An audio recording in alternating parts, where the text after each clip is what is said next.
Huwag mong pipindutin ang like button o ang subscribe button hanggat di mo pa napapanood ang video na to. Kahit kalahati lang. Paano masabi?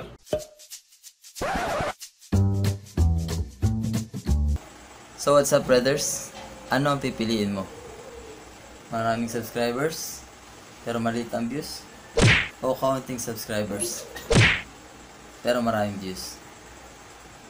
Siguro magtatanong ka rin dun sa tanong ko kung posible ba na mangyari yung dalawang eksena to. Sa video na to, tatalakayin natin kung bakit hindi ka dapat matuwa dahil marami kang subscribers. At hindi ka naman dapat ma-depress kapag wala kang ganong subscribers. Umpisa natin sa pinaka-umpisa. Gawin natin example tong channel ko. Okay, bilang baguhan, pag umpisang YouTuber ay naging mindset natin ang pagkuha ng subscribers. So mindset ko.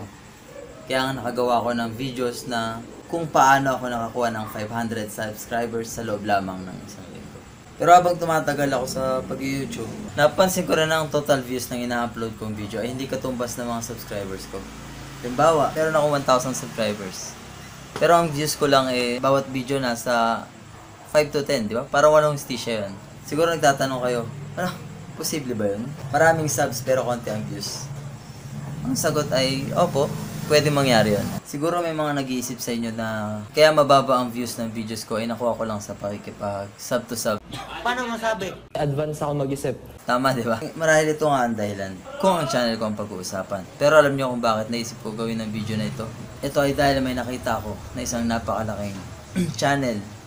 As in, malaki talaga. Pero hindi angkop yung views niya sa kanyang mga latest upload. At yun ang tiyak na ikagigibal nyo kung anong channel na yun. Gusto nyo bang malaman? Gusto ko yun! Ang channel na tinutukoy ko ay kay Sir Jan Custodio. Papakita ko sa inyo yung channel niya na may mahigit 100,000 subscribers. Tapos, puntahan natin yung mga bagong uploads niya. Yan, kung makikita ninyo, 1 week ago yung last upload niya. At meron lamang 1,200 views. At yung sumunod doon ay 1 month ago na mayroong 4,000 views. Ngayon, ito bang si Sir Custodio nakipag-sub to sub? Obviously, syempre hindi. Dahil kung pag-aaralan natin yung statistics ng kanyang videos, makikita natin doon na meron siya mga viral na video katulad nito na meron tumataginting na 1.8 million views lang naman. Nakakagulat, di ba? Wow! Yung sumunod naman ay 1.3 million views lang naman. Grabe, di ba? Sa ganyang kataas na views, hindi imposible na maabot niya agad yung 100,000 subs na hindi nangangailangan ng makipag-sub to sub kagaya natin. Hindi ko alam kung anong exact viewers niya today kasi hindi naman natin nakikita yung dashboard niya. Kaya hindi rin natin alam baka yung mga video na yun baka yung mga videos na yun na hanggang ngayon ay tumatabo pa rin ng mga views. Hanggang ngayon. Pero tanong ko sa inyo, sapat ba yung views ratio niya sa ngayon dun sa laki ng subscribers niya? Kayo nang bahala sumagot dyan. May mga nakikita kaming dahilan kung bakit mababa ang views niya. O baka napansin din naman ninyo yun. Pero, hindi ko matatalakay sa ngayon kasi mahaba tong vlog na to. Baka sa ibang araw, pag may magre-request, tatalakayin natin yan. Pero siguro ngayon, nabuksan ng isip ng maliliit na YouTuber gaya natin na hindi talaga basehan ang pagkakaroon ng malaking followers o malaking subscribers. Magiging malaki na rin ang views mo. Dapat tatandaan ninyo na hindi tayo babayaran ni Google o ni AdSense na sa dami ng subscribers natin. Babayaran tayo ni Google ayon sa dami ng views natin. Nakakanuan ba tayo doon? Sana nag-guess nyo ako doon.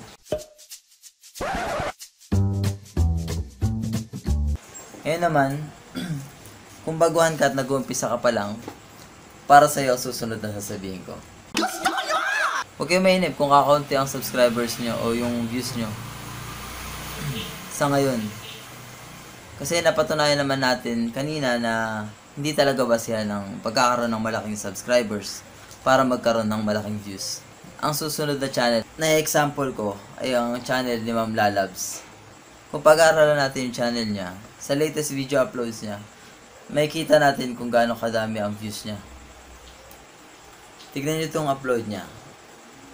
6 days ago pa lang, pero meron ng 46,000 views na. At yung mga sumunod na videos niya ay umabot lang naman ng 270,000 views.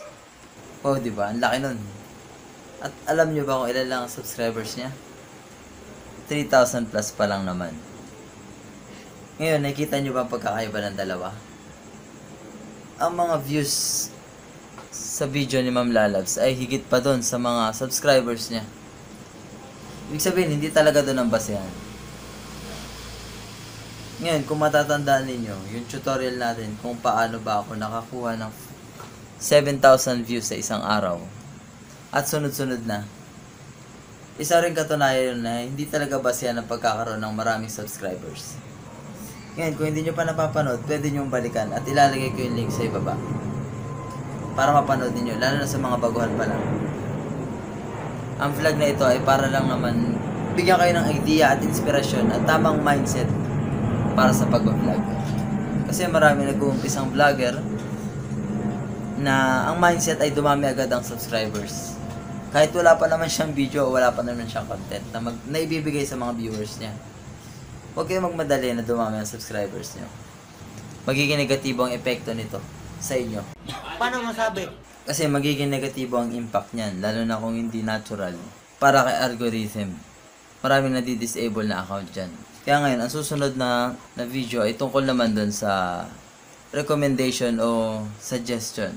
Kaya ang tanong natin dun ay mahalaga ba ito? At kung paano ba to gagawin? Kaya abangan ninyo sa susunod nating video. Kaya sa mga bago at hindi pa nakasubscribe sa Brotherhoods, pindutin nyo na yung red button at i-on nyo na rin ang notification bell para lagi kayong updated sa mga video. At kung sa tingin nyo nakatulong ang video na ito para sa inyo at nakapagbigay inspirasyon, i-thumbs up nyo na rin at i-like nyo na rin. Maraming salamat mga ka-betters. Hanggang dito na lang. Oh, teka, hindi pa tayo tapos. About dun sa collaboration, mag-e-extend kami. Marami na nagpasa pero mas gusto ko mas maraming makasali kasi maraming naguguluhan dun sa maraming naguguluhan tungkol dun sa instructions namin. Ang importante lang ng instructions namin, 30 seconds, huwag lalagpas doon. Ngayon kung lumagpas ng konti kami na bahala. At pinaka-importante, yung hashtag, huwag niyong kakalimutan. Yung hashtag Brotherhoods Collab at saka yung hashtag Small YouTuber Community. Tsaka yung Creative Commons, huwag niyong kakalimutan. I-set up yung video nyo na pag-upload sa Creative Commons para makuha namin yung video nyo na hindi tayo ma-copyright strike. Yun lang naman ang importante mga sir. Tapos, basta hanggang doon. Mauuna siguro yung video na to bago yung collab natin. Dahil paghahanda natin ang gusto yung collab. Yun na lang naman. Maraming salamat. Shoutout sa inyo lahat.